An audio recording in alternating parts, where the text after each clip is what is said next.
It's just you, you and me, we're so different. You're more or less the successor my father always wanted.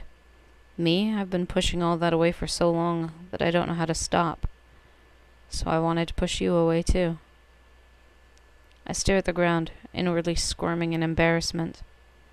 Even though Hal probably didn't understand most of my awkward, halting words, this is still the first time I've ever said them aloud, instead of shoving them into the back of my mind where they'd hopefully be forgotten. Anyway, I should probably get going.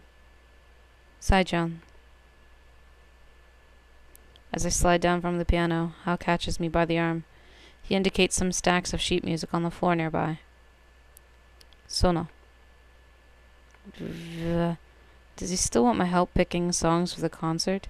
Can't he see I don't want to be here anymore? Ugh. Well, I'll just do it quickly so he can stop asking about it. Sighing, I poke half-heartedly through one of the piles.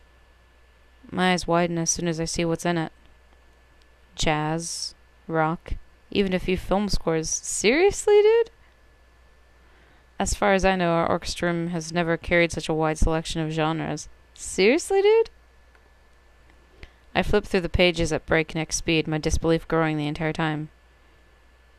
Did he really bring in all this new music? Just because I said I didn't like classical stuff? Hal frowns as he studies my face, probably unsure of whether if I'm happy or angry again. Heck, I'm not even sure if I'm happy or angry, to be honest. I don't get it. Why are you so determined to get me to help you with the orchestra? You're probably my father's star student, so you're more than capable of doing everything on your own. Seriously, what does a genius like you need a reject like me for? He cocks his head. Either he doesn't understand what I'm asking, or it's too hard for him to answer without words. Either way, I don't really expect him to reply. As I'm about to turn away, though, Hal holds up a sheet of music. He points at something written above the first staff, one of those short Italian phrases that describes the mood for playing a certain part. Con amore. Play it with love. Aww. Oh god, this is too cute! Hal adds another sheet of music to his hand. Then another. Con amore, con amore. This is too cute. He repeats that phrase over and over, gathering up symphonies, ballads, hymns, and arias. Finally, he steps more forward, motioning me to accept the sheets of music in his arms. It's only then that I somehow understand what he's been trying to tell me. Con amore.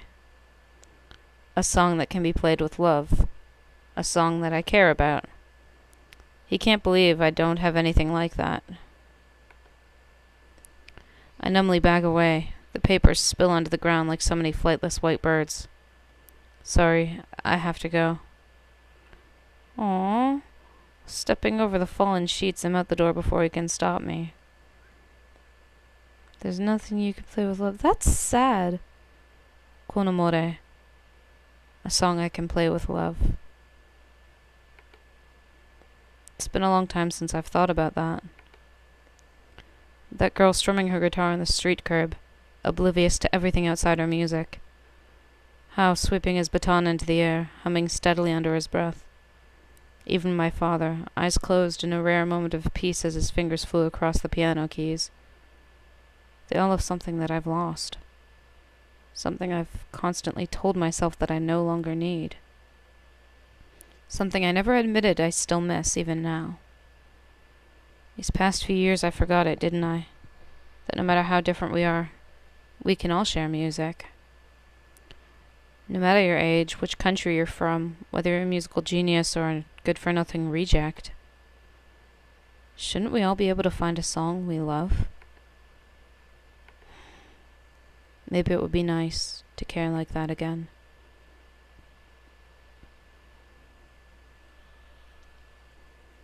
At our next orchestra practice, I'm actually the one to approach Hal instead of the other way around. He jumps up with a start, almost tripping off the conductor's podium when I clap him on the shoulder. Hey Hal, let's talk about the set list tonight. I brought some pieces I thought might be good. Hal nearly drops the stack of scores I shove his way. He shuffles through the papers with an incredulous expression, as if he can't believe I've found so many songs already. Don't look so surprised. I just don't want my concert to crash and burn, else I'll become a total laughingstock. So we have to get our songs together ASAP. You're with me on that one, right? Yaw. As I reach towards Hal with my unbandaged hand, I think this is the first time I've seen him genuinely smile. Yaw. It's kind of unexpectedly pleasant. He seems so much younger without his face twisted in its usual scowl.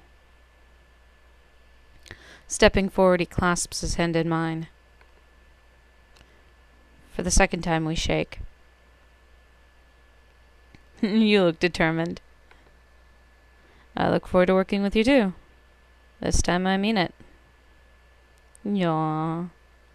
Language barriers! I swear, overcoming the language barrier with fucking musical terminology, that just makes me so happy. Yaw. No, you look so sad and adorable. Nope, definitely not. There's no way I'm agreeing to that. Sure, I like the idea of opening the concert with some Dvorak, and fine, we can keep that bit from the Romeo and Juliet overture if Hal's gonna whine about it. Romeo and Juliet, of course, it's Valentine's Day. But I'm definitely vetoing anything from Butterfly Lovers. That's way too expected, and I want to shake things up for the finale. I make a buzzer sound and cross my arms in front of me. Hal does not look amused. No Butterfly Lovers, let's be different. Newer. Più nuovo. Nuovo? A song nuovo con amore. You want me to find songs that I like, right? Well, I'd like to do something new. A song nuovo con amore. A new song played with love. In retrospect, I guess I should be more grateful for all the music lessons my father made me take as a kid. Ever since Hal's con amore reference, I've realized there actually is a language that the two of us share. Namely, the language of music theory. My memory is admittedly rusty, but I at least remember more Italian musical terms than Chinese words. While I doubt I'm using most of them correctly, Hal usually gets the gist of my feelings anyway. It makes our conversations a bit easier, though we still have to resort to exaggerated gestures and doodles a lot of the time. I wonder if I can get Hal to agree to an orchestral arrangement of rock ballad medley, or if he's still stuck on the whole tragic lovers thing. Maybe selections from West Side Story score. Using my good hand, I play snippets of these pieces on the piano to demonstrate. Hal recoils in horror. He vehemently shakes his head at the scores I provided, as if just the thought of doing different genres is giving him a panic attack. Scherzo. Scherzo, huh? That means joke in Italian. In music, scherzo is usually a fast, funny piece. Sometimes you hear it as the third movement in a symphony, lightening the mood right before the big finale. Based on Hal's scowl, however, I know that's not what he means. No scherzo. We're not going to be a joke. We're going to be great.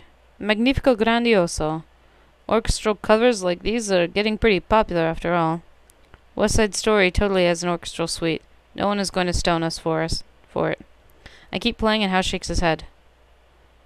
Ridiculosamente.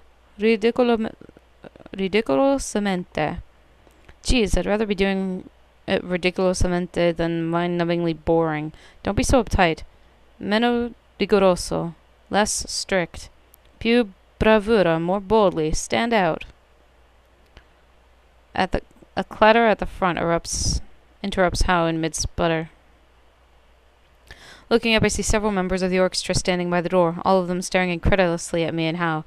One of the violinists has even dropped her instrument case in shock. What are you guys gawking at? Sona came in for practice today? That's never happened, ever. There's only one explanation. Don't tell me. She's been demonically possessed? I guess that means they were saying early for practice. I yank them back into the room before they can escape.